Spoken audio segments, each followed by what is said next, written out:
To really understand Shakespeare's plays, we must know something about Shakespeare's stage. In fact, understanding Shakespeare's stage is essential to better appreciating his plays. Renaissance theaters were classified into two broad categories: private theaters and public theaters. Private theaters were indoor, and audiences tended to be wealthy. Shakespeare's Blackfriars Theatre, a drawing of which is seen here, is an excellent example of a private theater. Here is where the king's men performed during the winter months. The audience was comfortably seated, and indoor lighting in the form of chandeliers was used. Shakespeare's company took advantage of the new devices that indoor theater space provided. For instance, The Tempest is filled with theatrical effects, including a banquet table which is made to disappear with a quaint device, and the descent of the goddess Juno from heavens above the stage.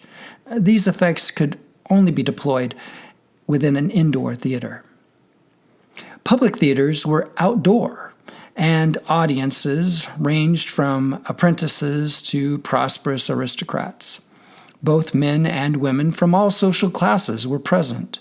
Thus, Shakespeare had to please the illiterate groundlings, the Cambridge intellectuals, and the aristocracy all at the same time.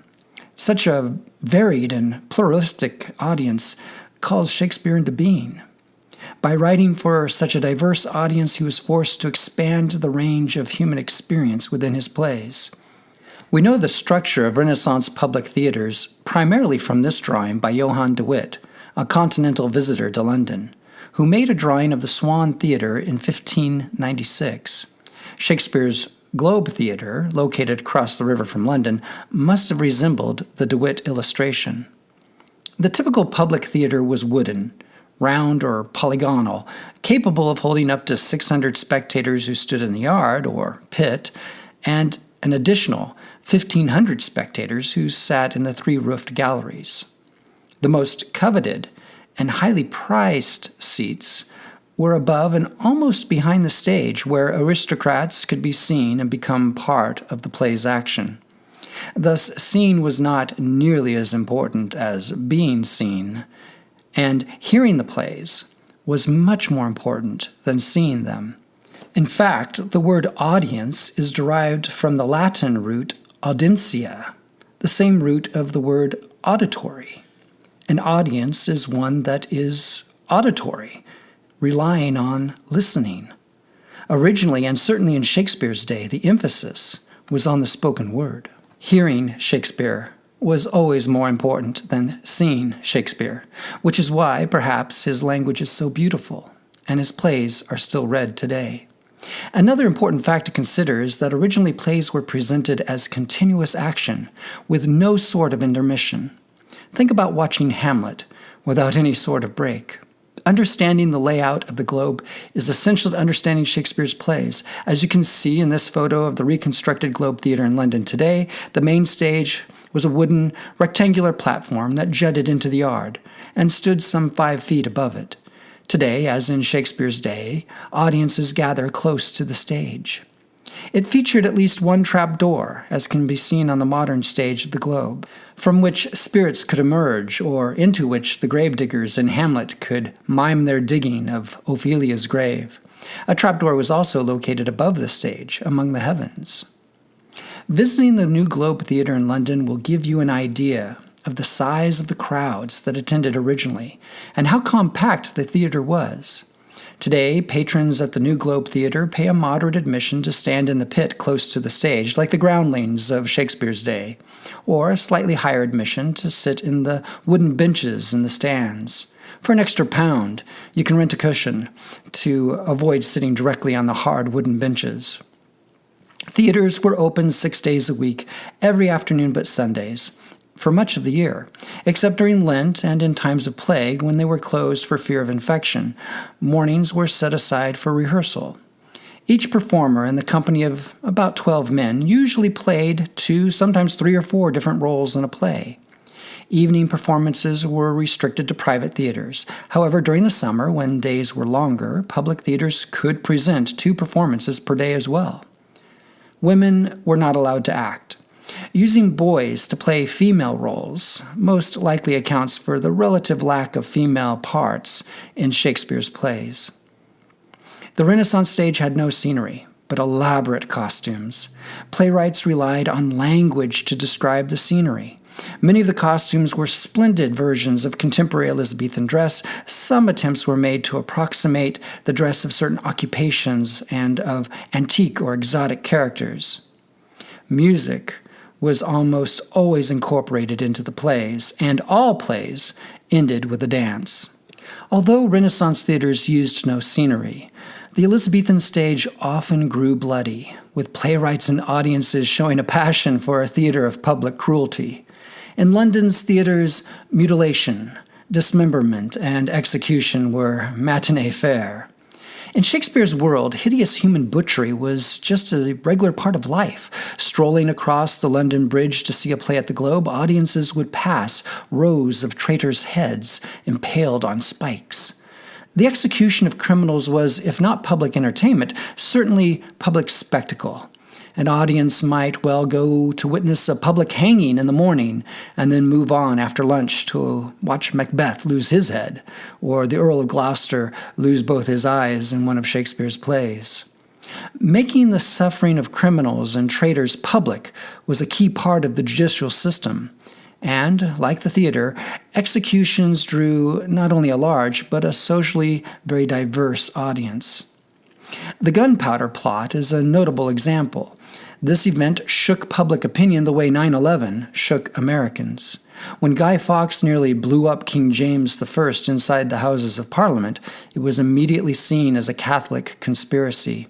Jesuits and Catholic priests were hunted down and sentenced to brutal punishment. They were hanged, cut down while still alive, and disemboweled, and then their bodies were quartered, literally hacked into separate pieces. Just as real-life executions were the scenes of thronging crowds who were competing for the best views, blood-soaked stages were immensely popular in Renaissance theater. Actors used bladders filled with stage blood and sheep entrails to mimic the butchery. It's hard for us today to conceptualize what Shakespearean theater was really like. Today, and especially in America, we associate the theater with sitting silently in a dark room, observing safely and reverently from a distance. But that is not the experience of going to the theater in Shakespeare's day. Terence Hawkes, emeritus professor of English at Cardiff University, remarks, "I haven't seen a performance of Shakespeare in the last 20 years that would make me want to switch off my television set, pay a lot of money, put on my best suit and go out and watch it. It's a deeply uncomfortable experience, and I think Shakespeare would have felt the same.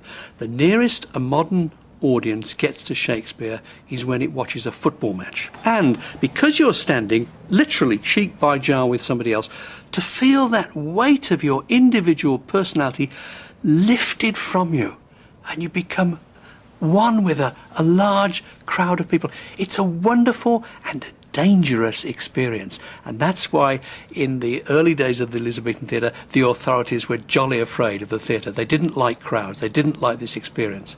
You don't get that in the modern theatre. If you give any sign at all in the modern theatre that you're an individual human being, if you rustle a sweet paper, if you cough, if you make a noise with any of your orifices, you are immediately told to shut up or removed bodily from the theatre. Who wants to pay £10, £15, £20 for that?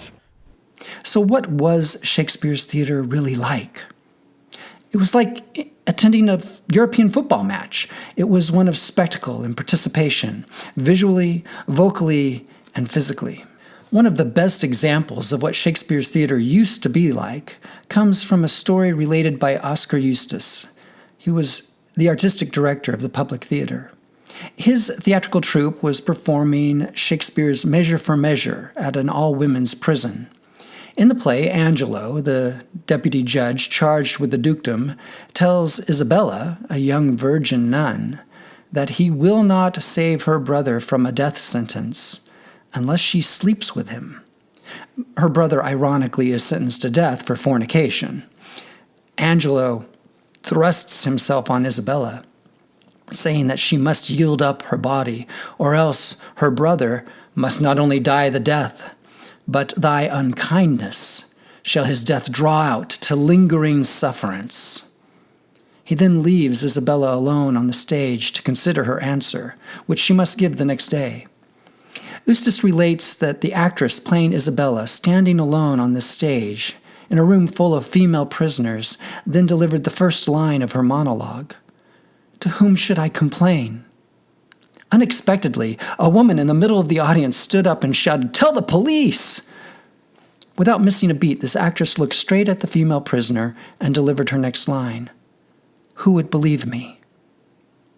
The woman in the audience shook her head, sat back down, and said, "No one, girl, no one." In this experience, we find the essence of Shakespeare's soliloquies. They were actually call and response, a dialogue with the audience. They were not some art under glass or merely the intellectual musings of a character on a distant stage in a dark and silent theater. No, they were theater at its finest, a communal art form.